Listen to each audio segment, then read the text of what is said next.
প্রিয় দর্শক, আজ আমি আপনাদের বলবো বর্ষাকালীন সময় পোল্ট্রি চাষে শেড ক্লিনিং বলতে কি বোঝায় এবং এটি কি কি বিশেষ ভালোভাবে করতে হবে এবং করলে কি কি উপকার পাবেন। প্রিয় দর্শক, আপনি যদি শেড ক্লিনিং হচ্ছে মুরগির খামারের ঘর শেড সম্পূর্ণ পরিষ্কার ও জীবাণুমুক্ত করার প্রক্রিয়া। এটি একটি অত্যন্ত গুরুত্বপূর্ণ স্বাস্থ্যবিধি যা প্রতিটি ব্যাচ শেষ হওয়ার পর করতে হয়। শেড ক্লিনিং কি? শেড ক্লিনিং মানে হল শেড বা খামারঘর থেকে সমস্ত পুরাতন ময়লা, বিছানা, লিটার, পাখির বর্জ্য, পালক ইত্যাদি তুলে ফেলা এবং সম্পূর্ণ ঘরটি ধুয়ে শুকিয়ে ও জীবাণুমুক্ত করা। এর মাধ্যমে পুরনো রোগ জীবাণু, ব্যাকটেরিয়া, ভাইরাস, ছত্রাক ও পোকামাকড় ধ্বংস হয়। কেন শেড ক্লিনিং করা জরুরি? কারণ ও ব্যাখ্যাগুলি হল রোগ প্রতিরোধ।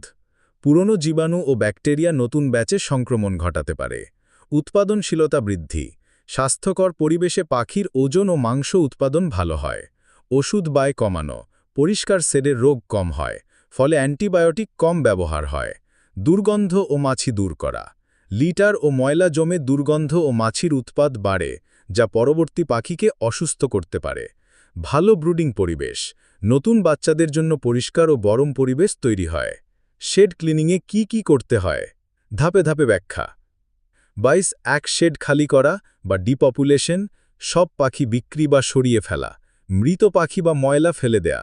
22 পুরাতন লিটার তুলে ফেলা, সমস্ত বিছানা বা লিটার অপসারণ করে পুড়িয়ে ফেলা বা গর্তে পুঁতে ফেলা নিরাপদ। 22 ময়লা অবর্জ্য, ফ্লোর